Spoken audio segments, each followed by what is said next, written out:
What if Naruto Uzumaki played Yu-Gi-Oh? Now, based on his personality, his powers, and experiences, what decks, strategies, and playstyles would fit him the best? Now, today I want to explore this idea with decks that already exist in the game of Yu-Gi-Oh! But assuming Naruto got dropped into the anime, what would his custom cards look like? What deck would he pilot? I have some ideas, and I'll be sharing those a bit later in the video, so stay tuned. But before that, real quick, this video is sponsored by Tokyo Treats and Sakurako. Tokyo Treats is a monthly Japanese subscription box that is a tongue twister filled with Japanese candy and snacks from all around the world, specifically Japan. Each month you get a different exclusive box with different exclusive treats like this salt and lemon flavored Kit Kat, which, as is custom, is empty. wait, no, I saved one. I saved one. They've got ramen, and tons of other exclusive snacks that you're gonna love. You can tell that there's food in my mouth right now. Sakurako, on the other hand, a bit more traditional. It gets delivered directly from Japan to your door. My girlfriend loves these. She's keeping this box. They're sharing their culture with the world via snacking, and this 24-page booklet will help you understand exactly what you're looking at if you don't speak Japanese.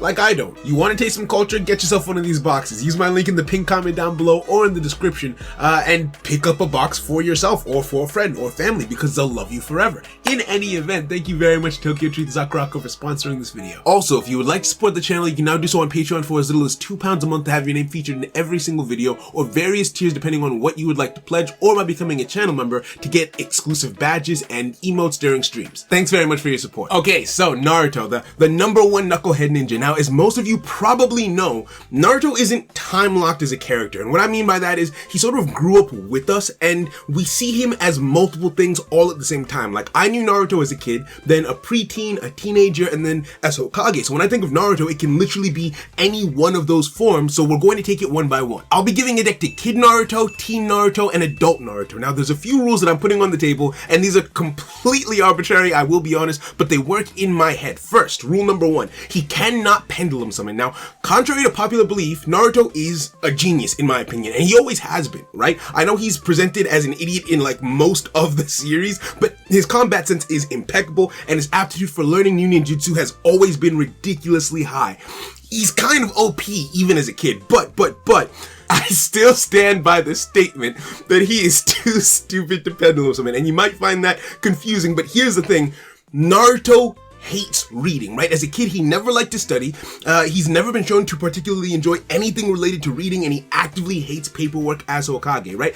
After the war ended, when everyone agreed he has already earned the title of Hokage, they also agree that he was too dumb to have it, right? I'm paraphrasing, of course, but it's true that they had to force him to hit the books, right? I mean, like, think of it. If, as a kid, you got a scroll with the most powerful ninjutsu in the village and an undisclosed amount of time to, like, read it and pick things up and learn things, isn't it kind of telling that he only learned the one jutsu that takes 2 fingers and a single hand sign, right? So I think I've made my point. With how much text exists on pendulum monsters in general, those are probably out, and in fact, they're probably kind of like his kryptonite, so pendulum monsters are out for this. He can't synchro summon either, or rather he doesn't, right? I feel like Naruto is good with numbers. After all, he managed his own money when he was a kid, and he uses a multi-shadow clone jutsu pretty much all the time, but that's the thing. I don't think I've ever seen him count however many clones he's throwing out. Like, some characters do. Some characters will, like, manage their chakra reserves, but he has so much chakra that he never really needs to focus and count one by one. So we just see him spamming them out in massive waves, right? That's not to say that he doesn't count them or that he can't, but my headcanon is that he just doesn't. So I don't think he'd enjoy the number modulation and complexity of synchro decks, right? So with that being said, what deck do I see Kid Naruto piloting? Well, to put it simply, I see him playing Prank Kids badly. Let me explain. Young Naruto is chaotic and wild at heart and a prankster looking for attention, and I feel like that fits here for obvious reasons, but also this deck is very easy to mess up while piloting with tons of power if you get it right. There's tons of potential for big blowout boards and high damage games, but only through practice and concentration, right? It's really easy to fumble the Prank Kids bag if you don't know what you're doing or if you get distracted, but once you get it going, it's really hard to stop the deck's momentum, sort of like Naruto. He's got the Nine-Tailed Fox in him, right? The limitless power that he has at the end of the series, the potential for that is there from day one, right? But he's got zero control over it, and as a kid, he only ever got like fleeting instances of a power boost from the Nine-Tailed Fox, right? So you've got all that big power and all that big potential, but a lack of control which leads to chaos and things not necessarily coming out the way that one would intend. So I kind of like how that matches up with the deck itself, not to mention how destructive the deck ends up being, right? Like if Battle Butler hits the field, it's just nuking everything. It wipes the board, and then if you get the Rip Roar and Roaster on the field, it wipes the back row. Like it's not a targeted, precise, like one by one. No, I'm destroying everything. It's everything or nothing. That's it. And I really like that. Also, at a deeper level, there's some potential for a little bit of grind game, and if that isn't the definition of his relationship with Sasuke, I don't know what is. Take that sentence as you will. He won't have the best Prank Kids deck, or even a mid-level one to start out, right? There won't be an adventure engine or a DPE in there, but it's got enough to make the basic package work, right? Now, as a teen, I see him graduating to either Ultra Athletes or Tri Brigades, right? That, I know, this came out of left field, but hear me out. Ultra Athletes, because to me, they give off a certain sense of control, kind of like what Naruto had when he came back to the village after training with Jiraiya, right? He couldn't do everything yet, but he had a more diverse set of moves to pull from. Well, actually, he just had more Rasengans, but you get the point. Like, it was a more streamlined experience, okay? The deck is all about tagging in and tagging out, i.e. using wisdom to decide when it's best to use certain skills, depending on the situation. I don't know, it echoes maturity in my head, which I think is fitting, right? Deciding when to use what. And he's getting smarter, he's getting better, but at the same time, there's a lot of potential that he can't tap into yet. So I didn't want to give him anything too wildly crazy, right? Now, all of that sounds good and fine, Prank Kids and Ultra Athletes, but realistically speaking, those two aren't the decks that I feel like echo the ethos of where Naruto is going. I mentioned Tri Brigades, and that deck is specifically more for where we're going than where we're coming from, right? As an adult, I think that Naruto would be a Tri Brigade player. I'm just gonna put my hand up and say it, specifically the Zodiac version. Hear me out. Tri Brigades give off a Master of the Beast type of vibe because they can synergize with any and every Beast Warrior, Beast, and Winged Beast deck in some way, sort of like how Naruto as an adult is a nexus point between all the tailed beasts. He's a master of synchronizing and distributing his chakra to other people, and so I think it fits him really, really well, right? Like, as a teen in the War Arc, I think pure Tri Brigades make a lot more sense for him because that's when he was doing the most chakra distribution to different people.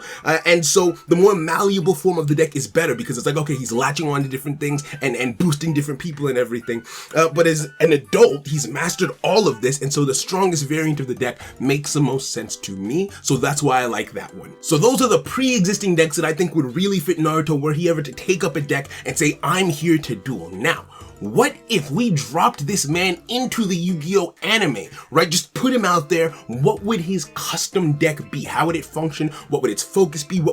Is it a control deck? Is it an OTK? Is it so on and so forth, right? Now, let me give you my thoughts on it. I came up with something that I call the Nine-Tailed Pile deck, and veterans of Yu-Gi-Oh probably know where I'm going with this because pile decks include an amalgamation of a lot of different things. Now, hear me out. I keep on saying that. This is a 60 card deck that I really see fitting young Naruto a lot, so because it's a 60 card deck, you'd be using cards like Grass Looks Greener to mill cards from your deck to the graveyard. Now, you gain effects from this archetype by having different monsters in the graveyard, but the more monsters are in your grave, the more burn damage you take each turn. And what I'm trying to replicate with that is when Naruto would put on the nine-tailed chakra cloak and everything, the more tails that he would add on to that, the more destructive it ended up being. We saw his skin peel off and all that cool stuff. So I'm like, okay, so there's a burn element to that, but also more tails is better, so the cards in the graveyard represent the tail. There would also be a field spell because the burn damage isn't actually bad. Like when Naruto's skin peeled off and all that kind of stuff, it was to signify him getting more powerful. So this field spell would increase the damage of your monsters on the field based on how much burn damage you've taken from the effects of the monsters in your archetype. So basically what you're trying to do is to mill as many cards you can to the grave, sort of gambling your way down, and all of them so every card in the archetype would have an on-field effect and an effect when it's in the graveyard, right? So that way there's a benefit to sending these cards to the graveyard other than that attack boost from the field spell, right? And then each card would have different effects based on how many cards from the archetype are in the graveyard. I'm thinking maybe like, okay, if there's one card from the archetype in the graveyard, you get this. If there's two, you get this, and so on and so forth. I would like in an ideal world to be able to give each card 9 abilities, but I feel like that would be unrealistic for Yu-Gi-Oh! So maybe it might do margins of like, okay, at 1, everyone gets this, at 3, you get this, at 5, and so on and so forth, something along those lines. It's sort of like a mix between Evil Twins, Sky Strikers, and Bujins in that we have graveyard effects that we want to use. We want to get a certain number of cards in the graveyard to allow our effects, so on and so forth. And in this deck, you probably have some spells and traps to help with milling that might end up becoming just generic staples. I realize that, and suck it up.